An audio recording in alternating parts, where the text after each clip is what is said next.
From 1940 to 1945, 95% of Jews in Amsterdam were murdered.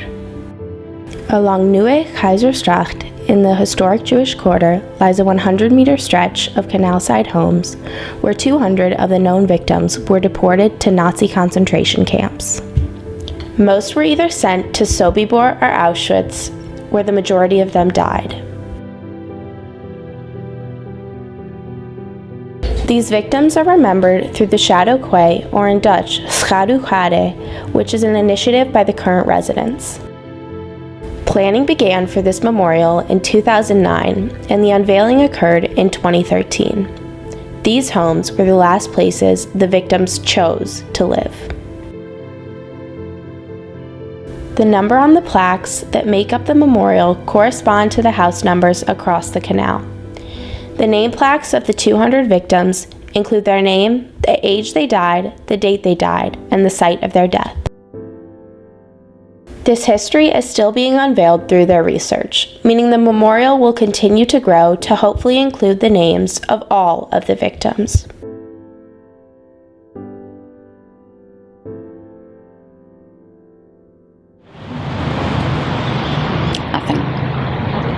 I work here for a couple of years, and I didn't know yet. I've been working here for 10 years, so I did.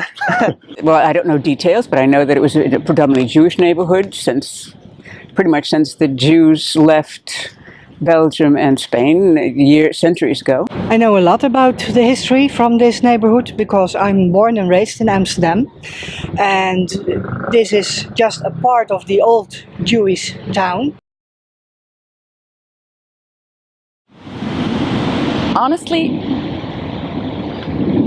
not that much, but simply because the whole city is full of symbols.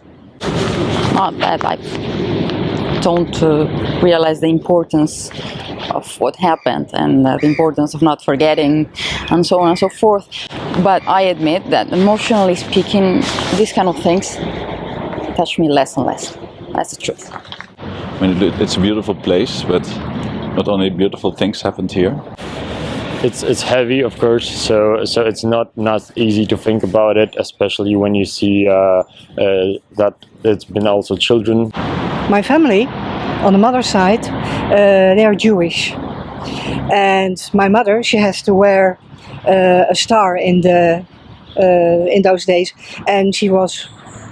At the end of the war, she was deported to Kamp Vught here in Holland, and because from the south, the Americans and the Russians, they were coming. So the last train to Ravensbrück never left. That life is very relative, and that we must be grateful for the freedom we have, and we always need to fight for freedom. So maybe it's a way to help us get closer again to the events. In that way, maybe it's different to others, where there are like mass plates with thousands of names and so on and so forth. It's smaller scale, maybe more personal. I think it's a very modest monument, and if you don't know, you don't see. And it doesn't really affect the people that live here, but it's still beautiful in a subtle way to remember very specific people that died in the war.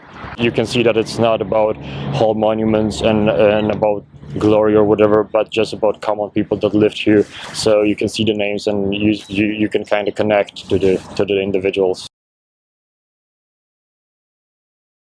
Yeah, it did change my perspective. You don't see it on the plates or so. So how would you know?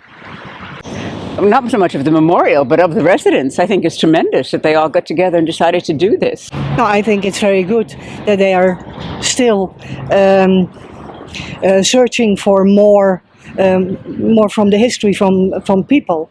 I think that's good. It's never ended. No, I didn't know it was not complete. I thought, more than 200 people in one short stretch of street sounds quite like quite a number already to me. So I expected it to be all. lots and lots of more research has to be done before we know everything about every person.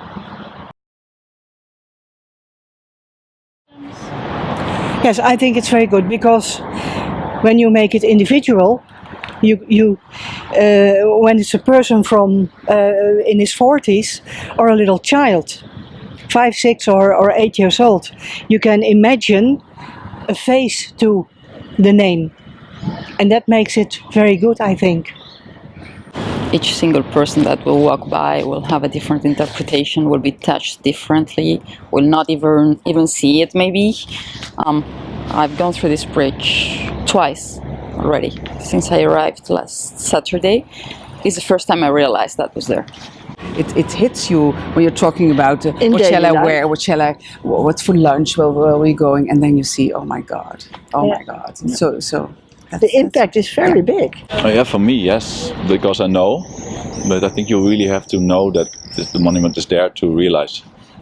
But if you realize, I think it's really touching, because it really gives a face to the people that died.